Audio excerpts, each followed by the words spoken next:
செய்தியை எடுத்துக்கொள்ளலாம். எடுத்து வாசிக்கலாம். பாருங்க, இந்த நாள் வேதாகமத்தின் செய்தி.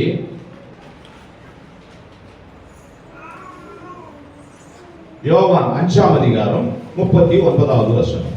யோவான் எழுதின சுவிசேஷ நூல் 5ஆம் அதிகாரம் 39வது வசனம்.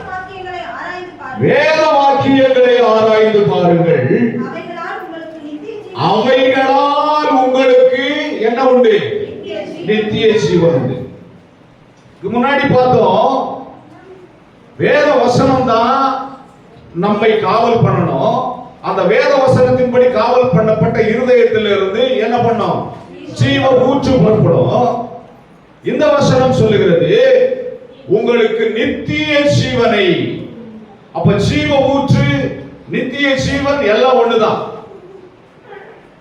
அழியாத வாழ்வை நீங்கள் பெற்றுக்கொள்ள வேண்டுமானால், அதுதான் நித்திய ஜீவன் என்றால் அழியாத வாழ்வு. உங்கள் ஆத்மாவுக்கு அழிவில்லாமையை நீங்கள் பெற்றுக்கொள்ள வேண்டுமானால் நீங்கள் என்ன செய்யணும்னு சொல்லுது அந்த வசனம்.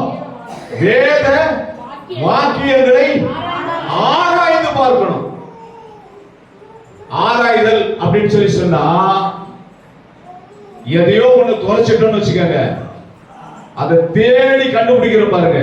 அதை தேடி கண்டுபிடிப்பதற்கு பல விஷயங்களை கீழே தள்ளுவோம். சொல்லுங்க, ஒரு நல்ல புடவையை எங்கேயோ மடிச்சு வச்சுட்டீங்க. ஒரு 100 புடவை வச்சிருக்கிறவங்க கல்யாணத்துக்கு உங்க வீட்டுக்காரர் எடுத்து கொடுத்திருப்பாரு அந்த புடவையை. போன வருஷம் கல்யாணத்துக்கு எடுத்து கொடுத்திருப்பாரு.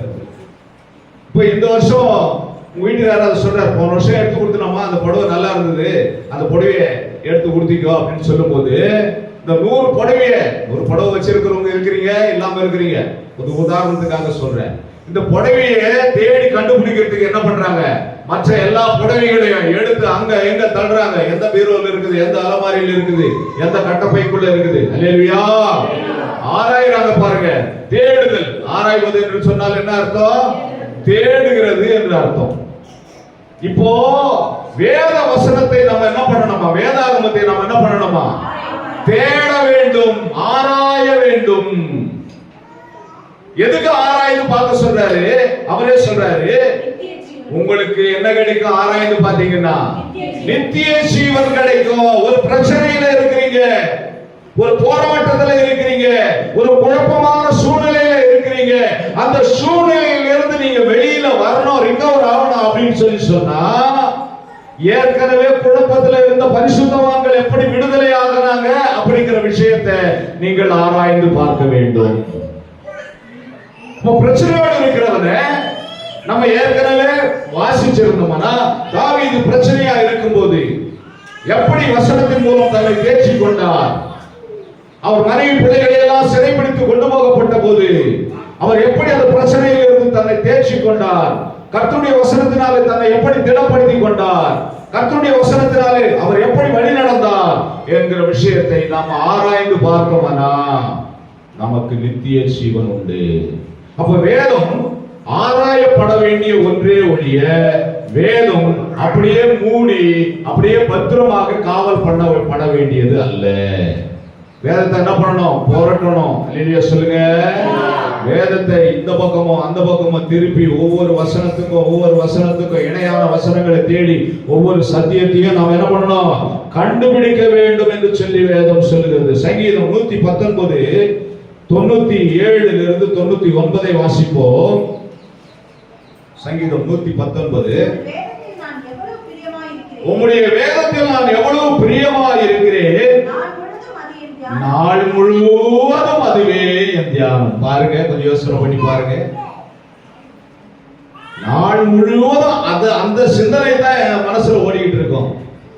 நான் மாவு அரைச்சிட்டு இருப்பேன், நான் தோசை சுட்டுக்கிட்டு இருப்பேன், நான் சாப்பிட்டுக்கிட்டு இருப்பேன், நான் துணி துவைச்சுக்கிட்டு இருப்பேன், நான் குளிச்சுக்கிட்டு இருப்பேன், நான் பாத்திரம் விளக்கிட்டு இருப்பேன். ஆனால் சொல்லுவாங்கல்ல நிறைய பேரு, இந்த உடம்பு தான் இங்க இருக்குது, என் மனசெல்லாம் அங்கதான் இருக்குது. சிலருக்கு தாய் வீடு மேல இருக்கும் மனசெல்லாம், உடம்பு மட்டும் எங்க இருக்கும்? மாமியார் வீட்டுல இருக்கும். எப்பவுமே தாய் வீடியே நினைச்சுக்கிட்டு இருப்பாங்க. சொல்லுவாங்க, அவங்க அம்மா திடீர்னு போன் பண்ணி, என்னம்மா நல்லா இருக்கிறியம்மா, என்னம்மா எங்களை மறந்துட்டியாமா அப்படின்னு சொல்லி ஒரு கேள்வியை கேட்டுட்டாங்கன்னு வச்சுக்காங்க. அவங்க அம்மா, அம்மா என் உடம்பு மட்டும்தாம்மா இங்க இருக்குது, என் மனசெல்லாம் எங்க இருக்குது? அங்கேயே தாமா இருக்குது. உன்னை விட்டுட்டு நான் எப்படிமா மறப்பேன், உன்னை விட்டுட்டு எப்படிமா நான் வருவேன், உன்னை மறந்துட்டு எப்படிமா வாழ்வேன் அப்படின்னு சொல்லி இவங்க என்ன பண்ணுவாங்க, பாசத்தை அம்மா மேல அப்படியே ஊத்துவாங்க. இங்க பாருங்க என்ன வசனம் சொல்லி இருக்கிறது, உம்முடைய வேதத்தை, எம்முடைய வேதத்திலே நான் எவ்வளவு பிரியமா இருக்கிறேன், நாள் முழுவதும் அதுவே என் தியானம். அவர் வேற வேலை செஞ்சிருக்க மாட்டாரா? அவர் வேற எந்த பணியை மேற்கொண்டிருக்க மாட்டாரா? கொஞ்சம் யோசனை பண்ணி பாருங்க.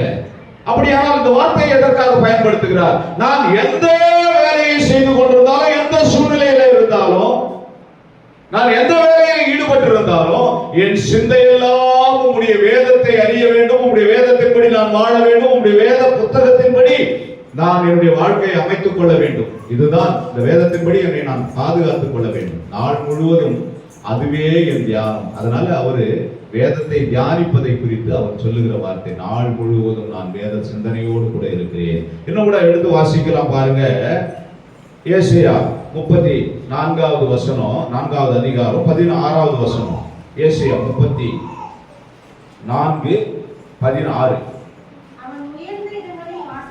இல்ல,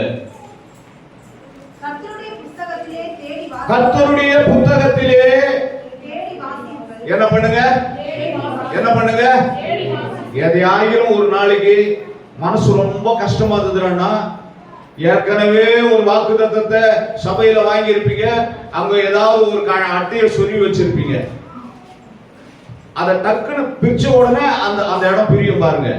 பைபிளை கையில எடுத்த உடனே ஏற்கனவே சொல்லி வச்சிருக்கோம் நடுவில் ஒரு அட்டை, நம்ம வாக்குத்தத்த அட்டையோ ஏதோ ஒரு அட்டையோ ஏதோ ஒரு தொடர்பூச்சியோ அதை போட்டு வச்சிருப்பீங்க. அதை பிரிச்ச உடனே நான் உன்னை விட்டு விலகுவதும் இல்லை, உன்னை கைவிடுவதும் இல்லை அப்படின்ற ஒரு வசனம் வந்துடும். அப்பா, கடவுளே என்ன பண்ணிட்டாரு, நம்ம கூட தான் இருக்கிறாரு. எவனாவது திருடன் தேத்தி இருப்பான், ஏதாவது தப்பு பண்ணியிருப்பான், அவன் பயந்து ஓடியாவது வீட்டுல வந்து கதவு டாப்பால் போட்டு, ஆண்டவரே என்னை காப்பாத்த ஆண்டவரே, ஒரு நல்ல வசனத்தை கொடு அப்படின்னு சொல்லிட்டு ஜெபம் பண்ணிட்டு என்ன பண்ணுவோம், வசனத்தை பைபிளை பிரிச்சு இருப்பான். என்ன காரியத்தை செஞ்சுட்டு வந்திருக்கிறான், ஒரு தவறான ஆண்டவருக்கு விரோதமான காரியத்தை செஞ்சுட்டு வந்திருக்கிறான். பைபிள் கிட்ட வந்து அடைக்கலம் தேடுறான், ஆண்டவர் கிட்ட அடைக்கலம் தேடுறான், பிரிக்கிறான். அவர் சொல்றார், நான் உன்னை விட்டு விலகுவதில்லை, உன்னை. பரவாயில்ல, நம்ம திருடினா கூட கடவுள் நம்மளை விட்டு என்ன பண்ணல, போகலன்ற ஒரு முடிவுக்கு வந்துட்டான். ஆனா ஏசாயா தீர்க்கதரிசி சொல்றாரு பாருங்க, கர்த்தருடைய வேதத்தை என்ன பண்ணுங்க, தேடி வாசிங்க. ஏற்கனவே நீங்க குறிச்சு வச்சிருக்கிறது இல்ல, ஏற்கனவே உங்க மைண்ட்ல ஏற்றி வச்சிருக்கிறது இல்ல, தேடி தேடி வாசிங்க. ஏன்னு சொல்லி சொன்னா, அதுக்கு ஒன்றுக்கு ஒன்று ஜோடு இல்லாமல் இருக்கவே இருக்காது. 2-3 சாட்சிகளாலே காரியம் நிலைவரப்படும் என்று சொல்லி நம்முடைய பிரமாணங்களிலே, ஆகம புத்தகங்களிலே எழுதி இருக்கிறது. இங்க சொல்றார் கர்த்தர், ஜோடு இல்லாம எந்த வசனமும் இருக்காது. ரெடியா சொல்லுங்க. அப்ப ஜோடோடு இருக்கிற ஒரு வசனத்தை கண்டுபிடிச்சாதான் அந்த காரியம் உண்மை. 2 பேர் சாட்சி சொன்னாதான் ஒரு காரியம் ஜெயம், உண்மை என்று சொல்லி தீர்மானம் பண்ண முடியும். அப்போ வசனமும் என்ன பண்ணுது, ஜோடோடு ஜோடோடு இருக்குது. அந்த வசனங்களை நம்ம கண்டுபிடிக்கணும் அப்படின்னு சொல்லி சொன்னா, வேதத்தை என்ன பண்ணணும், நாம என்ன பண்ணணும், ஆராய வேண்டும், தேடி தேடி வாசிக்க வேண்டும். இந்த வசனத்துக்கு இணையான ஒரு வசனம் எங்க இருக்கிறது, இந்த சம்பவத்துக்கு இணையான ஒரு சம்பவம் எங்க இருக்கிறது. நம்முடைய வாழ்க்கையில் ஒரு சம்பவம் நடக்குமானால் அந்த சம்பவம் வேத புத்தகத்தில் எங்க இருக்கிறது. நமக்கு விரோதமாக ஒரு சம்பவம் நடக்குமானால் அந்த சம்பவம் வேத புத்தகத்தில் எங்க இருக்கிறது. நமக்கு ஆசீர்வாதமான ஒரு சம்பவம் நடக்குமானால் அப்படிப்பட்ட ஆசீர்வாதமான சம்பவம் யாருக்கு எங்கே நடந்திருக்கிறது. அப்படி நீங்கள் தேடி தேடி வாசிக்கும் போது அந்த வாக்குத்தத்தங்கள் உங்களுடைய வாழ்க்கையிலே நிறைவேறுதலாக இருக்கிறது. இன்னொரு வசனத்தை கூட வாசிக்கலாம் பாருங்க. ஆமோஸ் எழுதின தீர்க்கதரிசன நூல் 3ஆம் அதிகாரம் 7வது வசனம்.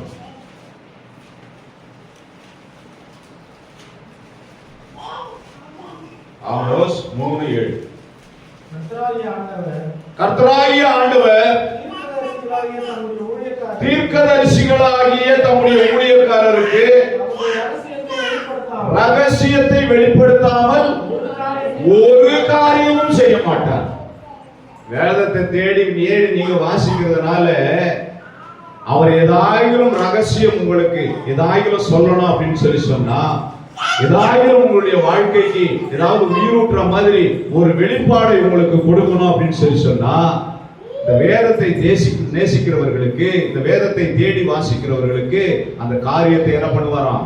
வெளிப்படுத்துவார். அப்போ வேதத்தை நீங்கள் வாசிக்கிறதுனாலே ஒரு வெளிப்பாடு உண்டாகும். அப்போஸ்தலர்கள் எல்லாம் கூடி ஜெபம் பண்றாங்க, ஆண்டவரே ஒரு ஊழியம் தனியா இருக்குது, அந்த ஊழியத்தை செய்யறதுக்கு யார் அனுப்பணும்னு சொல்லி தெரியல அப்படின்னு சொல்லி அவர்கள் கூடி தனிமையா ஜெபிக்கிற போது அவர்களுக்கு ஒரு வெளிப்பாடு கிடைக்கிறது.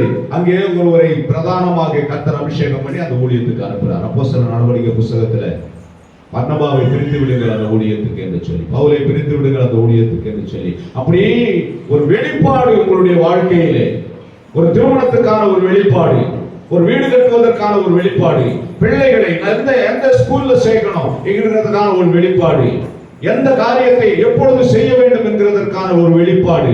வெளிப்பாடு இல்லாம இருக்கக்கூடாது.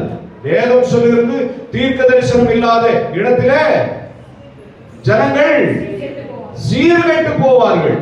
தீர்க்க தரிசனம் என்பது ஒரு வெளிப்பாடு. வெளிப்பாடா இல்லாம தேவனுடைய திட்டத்தை அறிந்து கொள்ள முடியாம சுயமாய் நம்ம யோசித்து செய்கிற எந்த காரியமும் அது சீர்கெட்டு போகும். தேவனுடைய வெளிப்பாடை நாம் பெற்றுக்கொள்ள ஆசிக்க வேண்டும். அது ஒரு வரம்.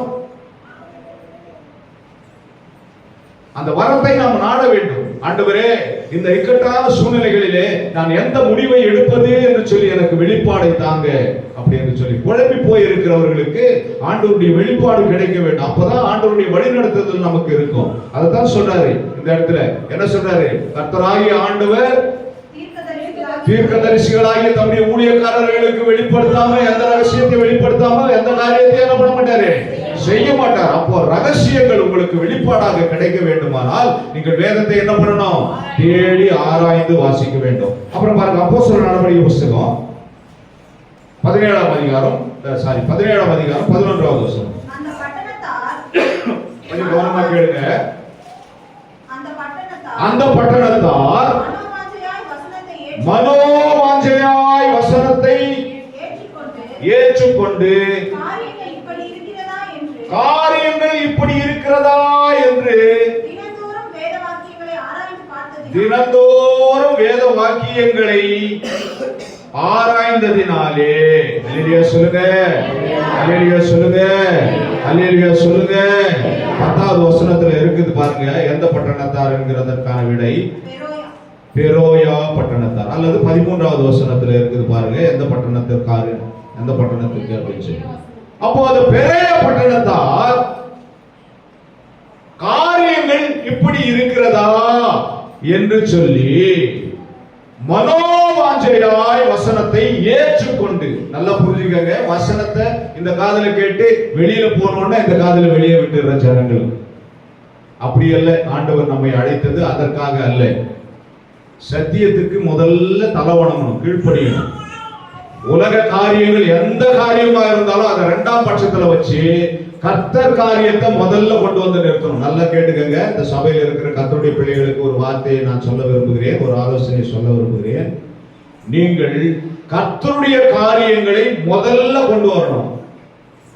பிரியாரிட்டி, முதல் பிரியாரிட்டி கர்த்தருடைய காரியத்துக்கு இருக்கணும். அல்லேலூயா சொல்லுங்க, அல்லேலூயா சொல்லுங்க. கடாயை அடுப்புல வச்சுட்டு, குழம்பு சட்டியை அடுப்புல வச்சுட்டு, காய்கறி எல்லாம் போட்டுட்டு எல்லாம் கொதிச்சு எல்லாம் முடிஞ்சதுக்கு அப்புறம் கொஞ்சம் எண்ணெயை ஊத்தி இறக்கி வச்சிருவீங்களா? குழம்பு செய்வீங்க, முதல்ல அரிசியை போட்டுட்டு அரிசி நல்லா வறண்டு வந்த உடனே கொஞ்சம் தண்ணியை ஊத்தி வடிச்சிருவீங்களா? நல்லா இருக்குமா? அது முதல்ல என்ன செய்வீங்க? எண்ணெயை ஊத்துவீங்க, அதுல கடுகு போடுவீங்க, அதுல தாளிக்க வேண்டிய பொருட்களை போடுவீங்க, கருவேப்பிலையை போடுவீங்க. அல்லேலூயா சொல்லுங்க, சொல்லுங்க, அல்லேலூயா சொல்லுங்க. முதல்ல காரியத்தை யாருக்கு நீங்க கொடுக்கறீங்கிறத பொறுத்து தான் கடவுள் உங்களோடு எப்படி இடைப்படணும், எப்படி உங்களுக்கு ஆலோசனை கொடுக்கணும், எப்படி உங்களுக்கு வெளிப்பாடுகளை கொடுக்கணும் என்கிறதை அவர் தீர்மானம் பண்ணுவார். தாவீது சொல்றாரு, கர்த்தரை எனக்கு அப்படி பின்னால பக்கம் வச்சிருக்கிறேன் அப்படின்னு சொல்றாரு. எங்க வச்சிருக்கிறார்? கர்த்தரை முன்னாடி வச்சிருக்கிறார். நேற்று நம்ம பார்த்தோம், வெள்ளிக்கிழமை செய்தியில நம்ம பார்த்தோம். எடுத்து யாராவது ஒருத்தர் வாசிங்க பாருங்க. எசேக்கியேல் 8ஆம் அதிகாரம் 16வது வசனம். எசேக்கியேல் தீர்க்க தரிசன நூல் 8ஆம் அதிகாரம் 16வது வசனம். என்னை கர்த்தருடைய ஆலயத்தின் உட்பிரகாரத்திலே கூட்டி கொண்டு போனார். இதோ கர்த்தருடைய ஆலயத்தின் வாசல் நடையிலே, கர்த்தருடைய ஆலயத்தின் வாசல் நடையிலே, மண்டபத்துக்கும் பலிபீடத்துக்கும் நடுவிலே ஏறக்குறைய 25 புருஷர் ஆண்கள் பாருங்க, தங்கள் முதுகை எங்க காட்டினாங்க? கர்த்தருடைய ஆலயத்துக்கு காட்டினாங்க. தங்கள் முகத்தை எங்க காட்டினாங்க? கிழக்கு திசைக்கு. என்ன எழுதிருக்கு? திரும்ப வாசிங்க.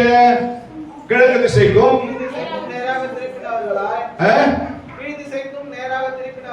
கிழக்கு திசைக்கு நேராக திருப்பினவர்களாய் கிழக்கே இருக்கும் சூரியனை நமஸ்கரித்தார்கள். முகம் யார் பக்கம் திரும்பி இருக்குது? சொல்லுங்களேன். பேசாம இருக்க கூடாது. ரியாக்ஷன் பண்ணாதான் எனக்கும் பேசுறதுக்கு விருப்பம் இருக்கும், பிரசங்கிக்க விருப்பம் இருக்கும். முகம் யாரும் பார்த்துக்கிட்டு இருந்தது? சூரியனை பார்த்து கொண்டிருந்தது. முதுகை யாரை பார்த்து கொண்டிருந்தது? கர்த்தருடைய ஆலயத்தை பார்த்து கொண்டிருந்தது. தாவீது சொல்றாரு, கர்த்தரை எனக்கு முன்பாக வைத்திருக்கிறேன். எல்லாம் பொங்கல் எல்லாம் கொண்டாடுறாங்க கிறிஸ்துவங்க. பொங்கல் கொண்டாடுறதுக்கு நம்ம ஊரை விட்டு உணவு ஊருக்கு போறாங்க. சொந்தக்காரங்க யாரெல்லாம் பொங்கல் கொண்டாடுறாங்களோ அங்க போறாங்க. அவங்கள கூட போய் பொங்கல் சொல்றாங்க. ரொம்ப தூரம் கூட பிரயாணப்பட்டு போறாங்க. பக்கத்துல இருக்கிறவங்களுடைய பொங்கல் கூட கொண்டாடுகிறாங்க. இங்க வேதம் சொல்லுகிறது, பொங்கல் கொண்டாடினார்கள், கிழக்கு திசையை நோக்கி சூரியனை நமஸ்கரித்தார்கள். அவர்களுடைய முதுகு மட்டும் ஆண்டவருக்காக திருப்பப்பட்டிருந்தது, முகமோ சூரியனை நோக்கி பார்த்து கொண்டிருந்தது. அருவருப்பு, ஆண்டவருக்கு பிரியமில்லாத காரியம். இங்க தாவீது சொல்றாரு, கர்த்தரை எனக்கு முன்பாக வைத்திருக்கிறேன். அல்லேலூயா சொல்லுங்க. மற்றதெல்லாம் எனக்கு பின்பாக. உலகம் என் பின்னே, சிலுவை என் முன்னே. தேவன் அழைத்த பரமம் அழைப்பின் பந்தய பொருளுக்காக லக்கை நோக்கி தொடருகிறேன். பவுல் சொல்றாரு, லக்கு எது அப்படின்னு சொன்னா தேவனுடைய அழைப்பு, பந்தய பொருள். அது பரலோகத்தில் இருக்கிற பந்தய பொருள். பரிசுத்தம், அதுதான் பந்தய பொருள். ஜீவ கிரீடம், அதுதான் பந்தய பொருள். நித்திய ஜீவன், அதுதான் பந்தய பொருள். இந்த உலகத்தில் இருக்கிற சும்மா சின்ன சின்ன விஷயங்கள் எல்லாம், அழிந்து போகக்கூடிய விஷயங்கள் எல்லாம், பொண்ணே அழிந்து போகும்னு சொல்லி சொல்றாரு, மாம்சம் உருகுலைந்து போகும்னு சொல்லி சொல்றாரு, வீடு அழிந்து போகும்னு சொல்றாரு, இந்த உலகம் அழிந்து போகும்னு சொல்றாரு, வேத வசனம் தான் நிலைச்சிருக்குன்னு சொல்லி சொல்றாரு. அப்படியானால் கர்த்தருடைய பிள்ளைகள் முதுகை ஆண்டவருக்கு காட்டுகிறவர்களாக அல்ல, முகத்தை ஆண்டவருக்கு காட்டுகிறவர்களாக இருக்க வேண்டும். தாவீது சொல்றாரு, நான் அசைக்கப்படாமல் என்னுடைய வாழ்க்கை வெற்றிகரமாக அமைவதற்கு காரணம் நான் கர்த்தரை எனக்கு முன்பாக வைத்தேன். அப்போ இந்த பட்டணத்தார் எப்படி கேட்டாங்க வசனத்தை? மனோவாஞ்சையாக. இந்த காதுல கேட்டு இந்த காதுல விட்டுருவாங்க. ஞாயிற்றுக்கிழமை தான் கம்பெனிக்கு போறவங்களுக்கு லீவு, ஞாயிற்றுக்கிழமை டூர் போயிடுவாங்க, வேற வேற ஊருக்கு போயிடுவாங்க. ஏன் ஒரு நாள் லீவ் போட்டு போறது வேற ஊருக்கு? கம்பெனியில் ஒத்துக்க மாட்டாங்க, ஆனா ஆண்டவர் ஒத்துக்குவார். உலகத்தினுடைய எல்லா ஆசீர்வாதத்தையும் கொண்டு வந்து உன் காலடியில கொட்டுகிறேன்னு சொல்லி சொன்னார் ஆண்டவர். இயேசு கிறிஸ்து சொல்றார், முதலாவது தேவனுடைய ராஜ்யத்தை தேடுங்க, இந்த உலக ஆசீர்வாதங்கள் எல்லாம் கொண்டு வந்து உன் காலடியில கொட்டுற அப்படின்னு சொல்லி சொன்னார். உனக்கு சம்பாதிக்கிறதுக்கு சரீரத்துல பலத்தை கொடுத்தது யாரு? உனக்கு ஞானத்தை கொடுத்தது யாரு? உனக்கு சமாதானத்தை கொடுக்கிறது யாரு? உனக்கு உடம்பு சரியில்லைன்னா உன் உடம்புல இருக்கிற வியாதியை நீக்கி உன்னை சுகமாக்குகிறது யாரு? எத்தனையோ பேர் மருந்து எடுக்கிறாங்க, மாத்திரை எடுக்கிறாங்க, சரியாகாம இன்னும் படுத்துக்கிட்டு இருக்கிறாங்க. உன்னை எழுந்து நடக்க செய்யறது யாரு? நம்ம சாட்சி சொல்லுவாங்க, கர்த்தர் செய்த நன்மைகளை சொல்லுவாங்க. அப்படின்னா எனக்கு இப்பெல்லாம் முடியல, நான் கொம்பு முடியும்னு போறேன்னு சொல்றேன். இன்னும் கொஞ்ச நாள் கழிச்சு கொம்பு கூட ஊன முடியாம உட்கார்ந்த இடத்துல கூட உட்கார்ற சூழ்நிலை வரும். வயதாக வயதாக இப்படிப்பட்ட பிரச்சனைகள் மனுஷனுக்கு வரும். அதுக்காக ஆண்டவர் இல்லைன்னு சொல்ல முடியுமா? நான் நேற்று இருந்த மாதிரி இன்னைக்கு இல்லை, என் உடம்புல எத்தனையோ வியாதிகள் இருக்குது, அதுக்காக ஆண்டவர் இல்லைன்னு சொல்ல முடியுமா? நான் எல்லாவற்றையும் கடந்து என் ஆண்டவரை நேசிக்கிறேன் என்று சொல்லுங்க. எவ்வளவு பிரச்சனைகள் என்னுடைய வாழ்க்கையில இருந்தாலும் யோபு பக்தருக்கு இருந்த சோதனையை விட உங்களுக்கு சோதனை வந்து விட போகிறது. ஒரு ஓட்டை எடுத்து அவர் சொரிந்து கொண்டிருந்தான். ஆனாலும் ஆண்டவரை என்ன பண்றான்? நேசிக்கிறார். ஆண்டவருக்கு விரோதமாக ஒரு வார்த்தையும் சொல்லக்கூடாது. என் ஆண்டவர் எனக்காக யாவற்றையும் செய்து முடிக்கிறவர், எனக்கு ஜெயத்தை கொடுக்கிறவர். அல்லேலூயா சொல்லுங்க, அல்லேலூயா சொல்லுங்க. பவுல் எவ்வளவு பெரிய பிரசங்கியார் ஐயா, எவ்வளவு பெரிய பிரசங்கியார், இந்த வேதத்துல பெரிய பரிசுத்தவான். அவரை அடிக்க போறாங்கன்னு தெரிஞ்ச உடனே கூடையில உட்கார வச்சு கயிறு கட்டி என்ன பண்ணாங்க, இறக்கி விட்டாங்க. அவருக்கு அவமானமா இல்ல, அவங்க வந்து சொல்லல, எனக்கு ரொம்ப அவமானமா இருந்தது, நான் இவ்வளவு பெரிய பாஸ்டர் இருந்தோம் என்ன கூடையில கட்டி இறக்கி விட்டாங்களே அப்படின்னு சொல்லி. சத்தியத்தை நேசிங்க, ஆண்டவரை நேசிங்க, ஆண்டவரை குறை சொல்லாதீங்க. இந்த ஆண்டவர் இப்படி பண்ணிட்டாரு, என்ன கூடையில வச்சு இறக்கும்படியாக பண்ணிட்டாரு, இனிமேல் நான் ஆண்டவரை நேசிக்க மாட்டேன், ஆண்டவரை பிரசங்கிக்க மாட்டேன் சொல்லியிருப்பாரு அவரு. அவர் சொல்றாரு, கிறிஸ்து எனக்கு ஜீவன், சாவு எனக்கு ஆதாயம். அல்லேலூயா சொல்லுங்க. சாவு ஆதாயம்னு சொல்லி சொல்றவங்க எனக்கு உடம்பு இப்படி ஆயிடுச்சேன்னு எதுக்கு வருத்தப்படணும், நான் சத்தாலும் ஆண்டவரோடு இருப்பேன்னு சொல்லி தைரியமா சொல்லுங்க. யோபு சொன்னாரு, தேவனிடத்துல நன்மையை பெற்றுக்கொண்ட நான் தீமையையும் பெற்றுக்கொண்டேன், கெட்டது வந்தாலும் அனுபவிப்பேன். நம்ம இப்படியே சொல்லிக்கிட்டு இருக்கிறதுனால தான் நமக்கு பிரச்சனை அதிகமாகிட்டே இருக்குது. ஆண்டவரை எப்பெல்லாம் நம்ம படிக்கிறோமோ அப்பெல்லாம் நம்ம பாதிக்கப்படுறோம். அல்லேலூயா சொல்லுங்க. ஆண்டவரை எப்பெல்லாம் துதிக்கிறோம், எப்பெல்லாம் நான் ஆண்டவரை நேசிக்கிறோம், எப்பெல்லாம் சொல்லிக்கிறோம், நான் கட்டப்பட்டிருந்தாலும் பரவாயில்ல, சங்கிலியால கட்டப்பட்டாலும் பரவாயில்ல. சங்கிலியில போட்டு கட்டிட்டாங்க. அந்த ராத்திரியில பவுலும் சீலாவும் என்ன பண்றாங்க, துதிக்கிறாங்க, சந்தோஷப்படுறாங்க. தொழுமரத்துல கட்டி தொங்க விடுறாங்க, அப்போ துதிக்கிறாங்க, சந்தோஷப்படுறாங்க. கர்த்தருடைய பிள்ளைகள் இன்னும் சத்தியத்தை கத்துக்கல. எத்தனை வயசானாலும் சரி, எத்தனை வருஷமானாலும் சரி, ஆண்டவரை நேசிக்கணுமேங்கிற எண்ணம் இல்லாம ஆண்டவரை படிக்கணும்ன்ற எண்ணம் இருக்கிறவங்களுக்கு தொடர்ந்து பிரச்சனைகள் வரும். வசனத்தை நாம் வாசிக்கிறோம், மனோ வாஞ்சையா வாசிக்கிறது. வசனத்தை 11வது வசனத்தை, அந்த பட்டணத்தார் மனோ வாஞ்சையாய் வசனத்தை ஏற்றுக்கொண்டு காரியங்கள் இப்படி இருக்கிறதா என்று சொல்லி தினந்தோறும், அல்லேலூயா சொல்லுங்க, வெள்ளிக்கிழமை பிரேயர் வாங்கன்னு சொன்னா வர்றது இல்ல, ஞாயிற்றுக்கிழமை பிரேயர் வாங்கன்னு சொன்னா ஊருக்கு போயிடுறது. இந்த பட்டணத்தார் என்ன பண்றாங்க, தினந்தோறும் தினந்தோறும் என்ன பண்ணாங்க, வேத வசனங்களை ஆராய்ந்து பார்த்தார்கள். நான் முதல்ல சொன்ன ஆராய்ந்து பார்த்தல்னா தேடி கண்டுபிடித்தல். எஸ்ஐயா எழுதுகிறார், கர்த்தருடைய புத்தகத்திலே என்ன பண்ணுங்க, தேடி வாசிங்க. பைபிளை பிரிச்சு பார்க்கிறது கிடையாது. கேட்டா கண் பார்வை போயிடுச்சு, இல்ல டைம் இல்ல, ஏதோ ஒன்று சொல்றது. ஆண்டவருக்கு ஒரு நாள் டைம் இல்லாம போயிடும் நம்மளை பார்க்கறதுக்கு. அதுக்கும் நம்ம அட்ஜஸ்ட் பண்ணிக்கணும். ஆண்டவர்கிட்ட போய் ஜெபம் பண்ணுவோம் முட்டி போட்டு, ஆண்டவரே என் வியாதியை சுகமாக்கும், என் உடல் பலவீனங்களை சுகமாக்கும், என் குடும்பத்தில் இருக்கிற கஷ்டங்களை சுகமாக்கும். அவர் சொல்வார் ஒரே ஒரு வார்த்தை, எனக்கு டைம் இல்லை, நான் என்ன பண்றேன், அப்புறமா வரேன். நீ பண்ணிக்கிட்டே இரு ஜெபத்தை, நான் அப்புறமா வரேன்னு சொல்லிட்டு என்ன பண்ணுவாரு, எழுந்து போயிடுவார். அல்லேலூயா சொல்லுங்க, அல்லேலூயா அல்லேலூயா.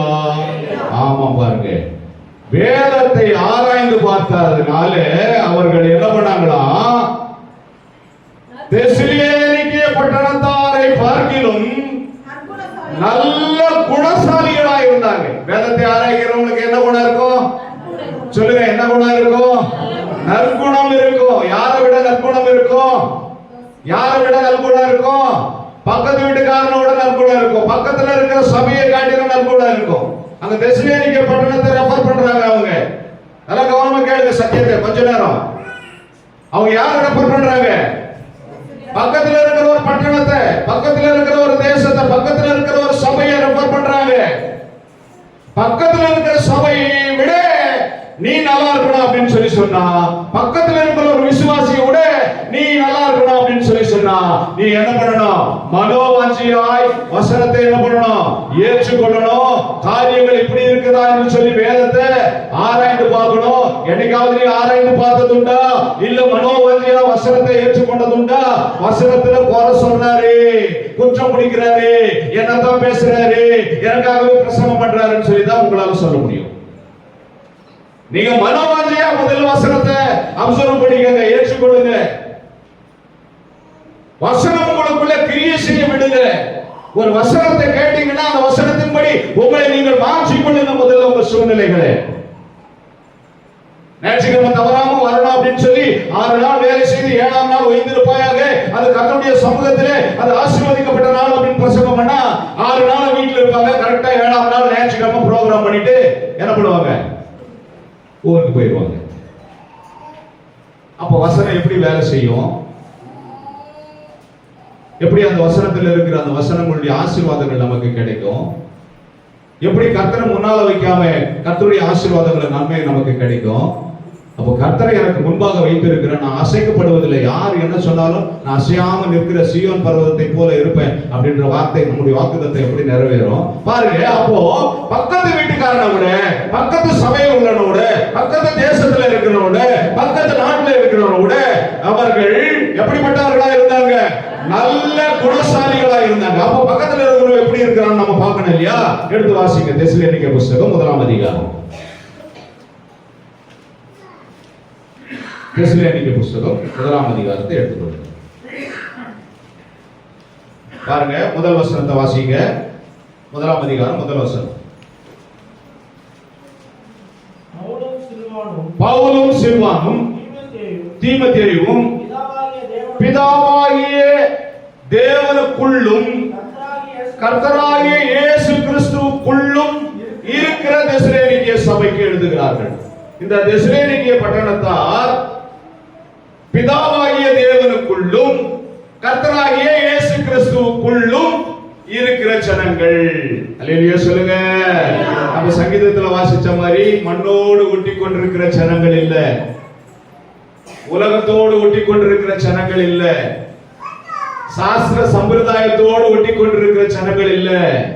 ஒருவன் கிறிஸ்துவுக்கு உள்ளிருந்தால் பழையவைகள் எல்லாம் ஒளிந்து புதிதாயின என்கிற சத்தியத்தின்படி இவர்கள் பிதாவாகிய தேவனுக்குள்ளும் கர்த்தராகிய இயேசு கிறிஸ்துவுக்குள்ளும் இருக்கிற ஜனங்கள்.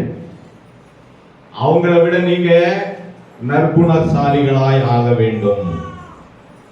பெரிய பட்டணத்தார் அப்படித்தானே இருந்தாங்க. தெசலோனிக்கேய பட்டணத்தை விட நற்குணசாலிகளா இருந்தாங்களா இல்லையா? அப்போ இவங்களை விட அவங்க கிங்கடா அப்படின்னு சொல்லி சொன்னா அவங்க ரொம்ப ஆசீர்வதிக்கப்பட்டவங்கன்னு சொன்னா அப்ப இவங்க எப்படி இருக்கிறாங்கன்றத நம்ம பார்க்கணும். அப்ப பக்கத்துல இருக்கிறவங்க இந்த தெசலோனிக்கேய பட்டணத்தார் கிறிஸ்துவுக்குள்ள இருக்கிற ஜனங்கள். அவர்கள் கிறிஸ்துவை தூக்கி வெளியில போட்டவங்க இல்ல, வசனத்தை தூக்கி வெளியே போட்டவங்க இல்ல, வசனத்தை கை கொண்டு வாழ்கிற ஜனங்க. அடுத்து வாசிக்கிறோம், 2வது வசனத்தை வாசிக்கலாம் பாருங்க. தேவனுக்கு பிரியமான சகோதரர்கள் அவர்கள். யார்? தெசலோனிக்கேய பட்டணத்தார். யாரு? யாருக்கு பிரியமானவங்க? பிசாசுக்கு பிரியமானவர்கள் அல்ல, உலகத்துக்கு பிரியமானவர்கள் அல்ல, சொந்த பந்தங்கள் அவர்களை வெறுத்தாலும் பரவாயில்ல அப்படின்னு சொல்லி தேவனுக்கு பிரியமான காரியத்தை செய்தவர்கள். என் மச்சான் கோச்சுக்குவாரு, என் மாமா கோச்சுக்குவாரு, அப்படி போய் தலையை காட்டிட்டு வர்றேன். என் மருமக கோச்சுக்குவா, என் மாமியார் கோச்சுக்குவா, அப்படி போய் தலையை காட்டிட்டு வர்றேன், அதுக்குள்ள வந்து கலந்துக்கலாம், ஐயா எப்படியும் ஒரு 12 மணி வரைக்கும் ஓட்டுவாரு அப்படி என்று சொல்லி முதல்ல போய் சடங்குகளிலே கலந்து கொள்கிற ஜனங்கள் அல்ல. வசனம் எழுதியிருக்கிறது, தெசலோனிக்கேய பட்டணத்தார் தேவனுக்கு பிரியமானவைகளை செய்கிறவர்கள். அவருக்கு என்ன பிரியமோ அதை மட்டும் செய்றவங்க. அடுத்து வாசிக்கிறோம் பாருங்க. உங்கள் விசுவாசத்தின் கிரியையையும் உங்கள் அன்பின் பிரயாசத்தையும் நம்முடைய கர்த்தராகிய இயேசு கிறிஸ்துவில் உள்ள உங்கள் நம்பிக்கையையும் பொறுமையையும். என்ன எழுதியிருக்கு பாருங்க. நம்பிக்கை உள்ளவர்கள், கர்த்தர் பேரிலே பொறுமை உள்ளவர்கள், விசுவாசத்தை கிரியைகளிலே வெளிப்படுத்துகிறவர்கள். இல்லையா சொல்லுங்க.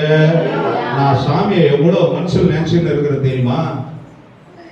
அவருக்கு அதெல்லாம் தெரியுமா? அவர் பாட்டுக்கு அவர் பேசுறாரு. உன் மனசுல நினைச்சுன்னு என்ன பண்ண? இங்க கரெக்டா வந்து காட்டு, சபைக்கு ஒழுங்கா வந்து காட்டு, கர்த்தருடைய வசனத்தின்படி வாழ்ந்து காட்டு, பக்கத்து வீட்டுக்காரனுக்கு தெரியற மாதிரி ஜெபம் பண்ணி காட்டு, பாடல்களால துதித்து காட்டு. அவர் மனசுல நினைச்சுட்டு இருந்தார் தானியேல். ராஜா என்ன பண்றாரு? எந்த சாமியை கும்பிட கூடாது, இங்க வந்து என் சாமியை தான் கும்பிடணும்னு கூப்பிடுறாரு. தானியேல் மனசுல கடவுளை நினைச்சுட்டு இருந்ததுனால என்ன பண்றாரு? மேல போய் எல்லாருக்கும் தெரியற மாதிரி சத்தம் போட்டு என்ன பண்றாரு? ஜெபம் பண்றாரு. அல்லேலூயா சொல்லுங்க. மனசுல இருந்தா போதாதுங்க. நீங்க ஆண்டவர் மனசுலயே வச்சிருந்தா அது மனசுக்குள்ளேயே தான் அப்படியே இருக்கும். ஆண்டவர் உங்கள் மனசுக்குள்ள இருக்கிறத நீங்க வெளியே வந்து பட்டணத்தார் என்ன பண்ணாங்க பாருங்க, 2வது வசனத்துல தேவனுக்கு பிரியமாய் இருந்தார்கள், உங்கள் விசுவாசத்தை கிரியைகளினாலே செயல்படுத்தினார்கள். அவர்கள் நம்பிக்கையை கிரியைகளினாலே செயல்படுத்தினார்கள். அடுத்து 3வது வசனத்துக்கு வாங்க. நீங்கள் தெரிந்து கொள்ளப்பட்டவர்கள். நீங்கள் யாரு? நீங்கள் யாரு? யாராதான் சொல்லி வந்து போறவங்க கிடையாது. தெசலோனிக்கே பட்டணத்தார் சும்மா அட்டனன்ஸ் போற ஆள் கிடையாது. தேவனாலே தெரிந்து கொள்ளப்பட்டவர்கள். தெரிந்து கொள்ளப்பட்டவர்கள் ஒரு திருமணத்துக்கு வராங்க, எத்தனையோ பேர் வராங்க, எத்தனையோ பேர் போறாங்க. பத்திரிகை வச்சு அத்தனை பேர் வர்றாங்க, பத்திரிகை வைக்காதவங்க கூட வர்றாங்க. தெரிந்து கொள்ளப்பட்டவர்களை வாங்கய்யா, உட்காருங்க, சாப்பிடுங்க, இல்லையா? வாங்கய்யா, முன்னாடி வாங்க, ஒரு போட்டோ எடுத்துக்கங்க. தட்டி கழிக்க மாட்டாங்க. தெரிந்து கொள்ளப்பட்டவர்களுக்கு ஒரு விசேஷம் உண்டு. அவர்களிடத்திலே அன்பு பெருகி இருக்கும். வசனம் சொல்லுகிறது, நீங்கள் தேவனாலே தெரிந்து கொள்ளப்பட்டவர்கள். ஏதோ போலாம், ஏதோ வரலாம் இல்ல. அதற்காக கர்த்தர் உங்களை தெரிந்து கொள்ளவில்லை. தேவன் உங்களை தெரிந்து கொண்டிருக்கிறார். ரோமர் 8ஆம் அதிகாரத்தில் 32வது வசனத்தில் சொல்லப்பட்டிருக்கிறது. சாரி, அது 28வது வசனம். நீங்க அப்படியே இவர் இததான் சொல்லுவாருன்னு மனசுல ஏற்றி வச்சிருக்கீங்க. 8ஆம் அதிகாரம் 32வது வசனம் நான் சொன்னது. தம்முடைய சொந்த குமாரன் என்று பாராமல் நம்ம எல்லாருக்காகவும் தம்மையே ஒப்பு கொடுத்தவர், அவரோட கூட இயேசுவோடு கூட மற்ற எல்லாவற்றையும் உங்களுக்கு தர வல்லவராய் இருக்கிறார். நீங்கள் தேவனாலே தெரிந்து கொள்ளப்பட்டவர்கள். சொல்லுங்க, தேவனாலே தெரிந்து கொள்ளப்பட்டவர்களுக்கு என்ன கொடுப்பாரா? சொந்த குமாரனையே நமக்காக கொடுத்தவர். அவரோடு கூட கிறிஸ்துவோடு கூட கிறிஸ்துவின் அன்போடு கூட மற்ற எல்லாவற்றையும், உலகத்துக்குரிய காரியங்கள் எல்லாவற்றையும், இவைகள் எல்லாம் கூட கொடுக்கப்படும் சொன்னார் இல்லையா? அவைகள் எல்லாவற்றையும் உங்களுக்கு கொடுக்க அவர் ஆயத்தமுள்ளவராய் இருக்கிறார். ஏனென்றால் நீங்கள் சாதாரணமானவர்கள் அல்ல. நீங்கள் பெரிய பட்டணத்தாரை விட விசேஷித்தவர்கள், கர்த்தராலே தெரிந்து கொள்ளப்பட்டவர்கள். அப்ப நீங்க எல்லாம் கர்த்தராலே தெரிந்து கொள்ளப்பட்டவர்கள். எதற்கும் கவலைப்படக்கூடாது. நீங்க எல்லாம் யாராவது என்று சொல்லி வருகிறவர்கள் அல்ல. அதை நீங்க நிரூபிச்சு உங்களுடைய கிரியைகளிலே காட்டணும். அடுத்தது பாருங்க, அடுத்தது நேர 6வது வசனத்துக்கு வாங்க. நீங்கள் மிகுந்த உபத்திரவத்திலே பரிசுத்த ஆவியின் சந்தோஷத்தோடு திருவசனத்தை ஏற்றுக்கொண்டு. போதும், இவருக்கு வேற வேலையே இல்லை. எவ்வளவு பிரச்சனை இருக்குது வீட்டுல, எவ்வளவு கஷ்டப்பட்டு இருக்கிறேன், எவ்வளவு கடன் தொல்லையில இருக்கிறேன், வர்ற கடன்காரங்களுக்கு பதில் சொல்ல, எவ்வளவு வேலையை விட்டு வந்து இருக்கிறேன். இப்ப போய் இவரு சர்ச்சுக்கு வான்னு சொல்றாரு, நான் சொல்ற வசனத்தை கொஞ்சம் கேளுன்னு சொல்றாரு. நம்ம மனசு அப்படி. ஏதாவது ஒரு டென்ஷனா இருக்கும்போது, ஐயா வாங்க ஐயா கொஞ்சம் பிரேயர் அப்படின்னா, போங்கய்யா வீட்டுல 1008 பிரச்சனையை வச்சிருக்கிறேன், உங்களுக்கு எப்ப பார்த்தாலும் சர்ச்சு தான். அல்லேலூயா சொல்லுங்க. தெசலோனிக்கே பட்டணத்தார் எப்படிப்பட்டவங்க பாருங்களா? மிகுந்த உபத்திரவத்திலே. அல்லேலூயா சொல்லுங்க. ரொம்ப நெருக்கடி அவங்க குடும்பங்களில, அவர்கள் வாழ்க்கையில ரொம்ப நெருக்கடி, ரொம்ப பிரச்சனைகளை அனுபவித்துக் கொண்டிருக்கிறாங்க. மிகுந்த உபத்திரவத்திலேயும் பரிசுத்த ஆவியின் சந்தோஷத்தோட திருவசனத்தை ஏற்றுக்கொள்கிறவர்கள். அல்லேலூயா சொல்லுங்க. நான் ஏதாவது பொய்யா சொல்றேன் ஐயா, வசனத்துல இல்லாத ஏதாவது சொல்றேனா ஐயா? அவர்கள் திருவசனத்தை எப்படி ஏற்றுக்கொண்டார்களா? எப்போ சாதாரணமா இருக்கும்போது சந்தோஷமா ஏற்றுக்கலாம். நீ சிச்சின்னு இருக்கும்போது வாமா சர்ச்சுக்கு அப்படின்னு கூப்பிட்டா வந்துருவேன். உங்க வீட்டுல சந்தோஷமா இருக்கும்போது வாங்க சர்ச்சுக்கு அப்படின்னு கூப்பிட்டா வந்துருவேன். உங்களை ஆசீர்வதிப்பேன் ஆசீர்வதிப்பேன் ஆசீர்வதிப்பேன் அப்படின்னு சொல்லி நான் சொல்லிட்டு இருக்கும்போது வான்னு சொல்லி கூப்பிட்டா வந்துருவேன். கஷ்டமான வார்த்தைகளை பேசி, கடினமான வார்த்தைகளை பேசி உங்கள் இருதயம் உடைஞ்சு போயிருக்கும் போது சர்ச்சுக்கு வாங்க கூப்பிட்டா, நேற்று அந்த பேசுறியா கூப்பிட வந்து வீட்டாண்டிக்கு. இல்லையா சொல்லுங்க. ஆமா, அப்படியே சுருக்கு சுருக்குன்னு வரைக்கிற மாதிரி பேசுனிய, கூப்பிட்டு வந்து சர்ச்சுக்கு. எந்த மூஞ்சியை வச்சுன்னு வந்த? எந்த மூஞ்சியை வச்சுன்னு வந்த? ஆனா பாருங்க, இவங்க மிகுந்த உபத்திரவத்தில சொல்லுங்க பரிசுத்த ஆவியின் சந்தோஷத்தோட வசனத்தை ஏற்றுக்கொண்டானா, திருவசனத்தை ஏற்றுக்கொண்டானா. அவ்வளோ ஒரு அருமையான ஜனங்கள். அப்புறம் பாருங்க, அடுத்தது பாருங்க, எங்களையும் கர்த்தரையும் பின்பற்றுகிறவர்களாக. அவர் சொன்னார், ஊழியக்காரர் சொன்னாரு, எங்களையும் பின்பற்றினீங்க, கர்த்தரையும் பின்பற்றினீங்க சொல்லிட்டல. அப்போ இங்க கடவுளாண்ட நான் பேசிக்கிறோம். அப்படிப்பட்ட ஊழியக்காரரை எதிர்த்து பேசுகிறவர்கள் அல்ல, ஊழியக்காரரையும் பின்பற்றினார்கள். சொல்லுங்கள உண்மையாமா படிக்கிறது இந்த பிரியோ, எங்களையும் கர்த்தரையும் பின்பற்றுகிறவர்களாக இருந்தாங்க. ஊழியக்காரரை மதிக்காம கடவுளுக்கு எங்களுக்கும் தொடர்பு இருக்குது, பைபிள் எங்ககிட்ட இருக்குது, நாங்க படிச்சு எப்படியாவது நம்ம பரலோகம் போயிடுறோம் என்கிறவர்கள் அல்ல, ஊழியக்காரரையும் கர்த்தரையும் பின்பற்றினவர்கள். அடுத்து பாருங்க 9வது வசனத்துல, சாரி 8வது வசனத்துல, 7வது வசனம், இவ்விதமாய் மக்கதோனியாவிலும் அகாயாவிலும் விசுவாசிகள் யாவருக்கும் முன்மாதிரிகளா இருந்தாங்க.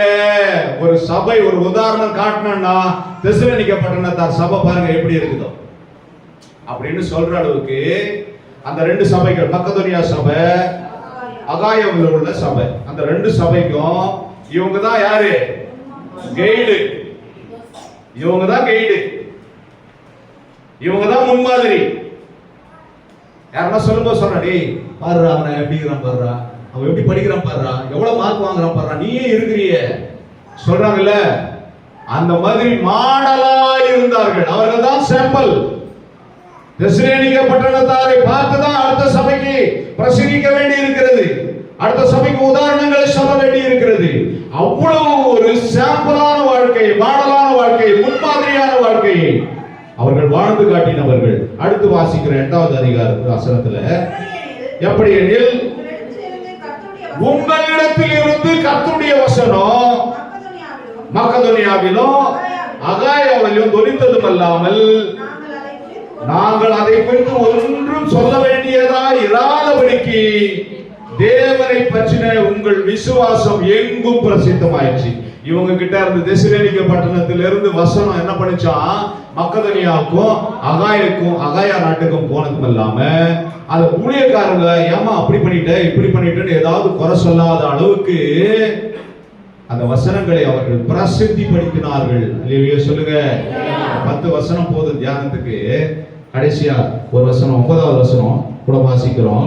ஜீவனுள்ள மெய்யான தேவனுக்கு ஊழியம் செய்வதற்கு நீங்கள் விக்கிரகங்களை விட்டு தேவனிடத்துக்கு மனம் திரும்பினீர்கள். சொல்லுங்க, கர்த்தருக்கு ஊழியம் செய்ய விக்கிரகங்களை விட்டு, விக்கிரகங்கள் இஸ்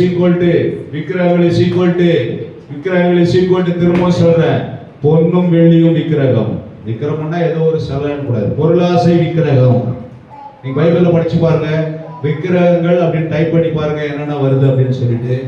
விக்கிரகங்கள்னால தான் சுரூபங்களை உண்டாக்கினாங்க, விக்கிரகங்களை தான் கொண்டு நம்ம என்ன பேரு அவருக்கு மனைவி யாக்கோபுக்கு 2ஆம் மனைவி ராகேல் விக்கிரகங்களை கொண்டுதான் என்ன பண்ணாங்க, சேனத்துக்கு அடியில, குதிரை அடியில, கழுதைக்கு அடியில வச்சுக்கிட்டு உட்காந்துக்கிட்டாங்க. அந்த விக்கிரகம் பொன் ரூபாய் இருந்தது. அல்லேலூயா சொல்லுங்க. ஆமா, உங்க பொன் காதடிகளை எல்லாம் கைட்டி போடுங்க அப்படின்னு சொல்லி யாக்கோபு சொல்றார். அவமானப்பட்டவன அதெல்லாம் கொண்டு வந்து போட்டுறாங்க. ஒரு கருவாலி மரத்துக்கு பள்ளம் தோண்டி போச்சிடுறாங்க. விக்கிரகமானது அழிந்து போகக்கூடியது. பொன்னும் வெள்ளியுமான நகைகளாலே நீங்கள் மீட்கப்படாமல் இயேசு கிறிஸ்துவின் இரத்தத்தினாலே நீங்கள் மீட்கப்பட்டீர்கள் என்று எழுதி இருக்கிறது. என்ன சொல்றாங்க, உங்கள் விக்கிரகங்களை எல்லாம் விட்டுட்டு தேவனிடத்துக்கு என்ன பண்றீங்க, மனம் திரும்பினீர்கள். இதெல்லாம் இந்த கிரியைகள் எல்லாம் யாரிடத்துல இருந்தது சொல்லுங்க, கேட்டவங்க சொல்லுங்க, சத்தியத்தை கேட்டவங்க யார்கிட்ட இருந்தது? தெசலோனிக்கே பட்டணத்தார் இடத்துல இருந்தது. இவங்களே இப்படி இருக்கிறாங்கடா அப்படின்னு சொல்லி சொன்னா பெரிய பட்டணத்தார் எப்படி இருந்திருப்பாங்க பாருங்க. இவர்களை காட்டிலும் அவர்கள் நற்குணசாலிகள். அப்ப கர்த்தருக்கு சகாய சபையில இருக்கிறவங்க இந்த 2 சபையை காட்டிலும் நற்குணசாலிகள். சொல்லுங்க, இவைகளை நீங்கள் கை கொண்டால், இந்த வேத வசனங்களை நீங்கள் ஆராய்ந்து பார்த்தால் இந்த 2ம் விட நீங்கள் நற்குணசாலிகளாக இருப்பீர்கள். கர்த்தர் உங்களை ஆசீர்வதிப்பாராக. கண்களை மூடி ஜெபிக்கலாம்.